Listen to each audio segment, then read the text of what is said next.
Collecting games is an awesome hobby. It's also an addiction, but let's keep our eyes on the positive here. For most collectors, there are many collecting goals to accomplish. Whether you are just looking to get the games you owned and rented as a kid, sticking to collecting games that you are interested in playing, or going for a complete collection for a system. What kind of idiot does that, right? One thing that intrigues all of these collectors are the elusive games, also known as Holy Grail Games. These games are typically games that came out towards the end of a system's life and were either underproduced by the manufacturer or overlooked due to interest in games for the newer, shinier systems. We all have that dream of going into our parents' attics and finding one just sitting there, or finding it at a thrift store or pawn shop for next to nothing, but the reality is you usually won't be able to add it to the collection unless you're ready to shell out some major bucks. I'm MichaelBtheGameGenie, and today on Video Game Nostalgia, we'll be looking at the absolute rarest of the rare, Holy Grail Games. Goodbye.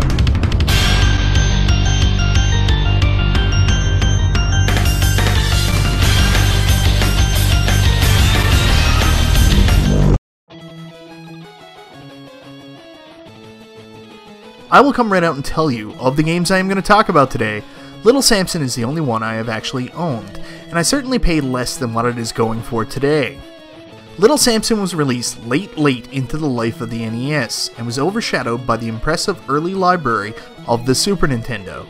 Taito intended to finally release their magnum opus platformer, but unfortunately it was a little too late for any chance that this game would become a commercial success. It is truly a shame that this game wasn't more successful, as it really was a great game. Some would even consider it to be a hidden gem. Wink, wink. Personally, I love Little Samson and find it to be absolutely one of the best platformers on the system.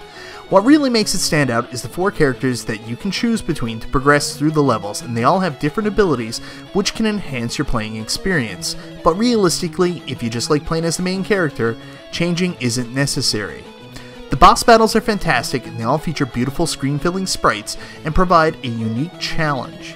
The only down point is the music, as each stage doesn't have its own music, but each character does.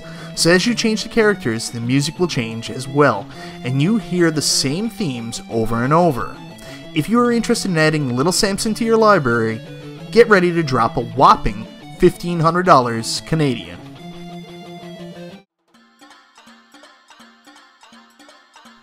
If you are a collector for the Sega CD, there are many pricey games, but probably none more sought after than Kyo Flying Squadron. Kyo is a side-scrolling shooter, or maybe it would be better classified as a side-scrolling shoot-'em-up. Either way you cut it, it's a really fun game. I fell in love immediately with anime cutscenes, as I'm a sucker for that art style. I have no idea what's going on here, but I'm a girl who is wearing a Playboy bunny suit, riding a dragon who needs to find a key, or else her grandmother will never let her eat again. Well, it's not exactly Stephen King's The Stand, but it is a fun narrative to go with this wacky game. The action is pretty standard for a side-scrolling shooter, but it's extremely fun and properly uses the Sega CD technology to make it stand out as just a beautiful game with some fantastic music that only adds to the excellent gameplay. I have never owned the game personally, but I have held a physical copy in my hands as a friend of mine got one a couple years back. If you are looking to add it to your Sega CD collection today, get ready to pay $1,000 Canadian.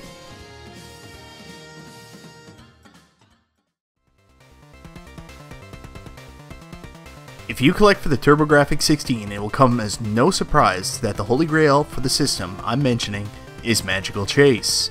The TurboGrafx is a system known for being the home of excellent shooters, and this one is an excellent shooter, and another shoot-'em-up.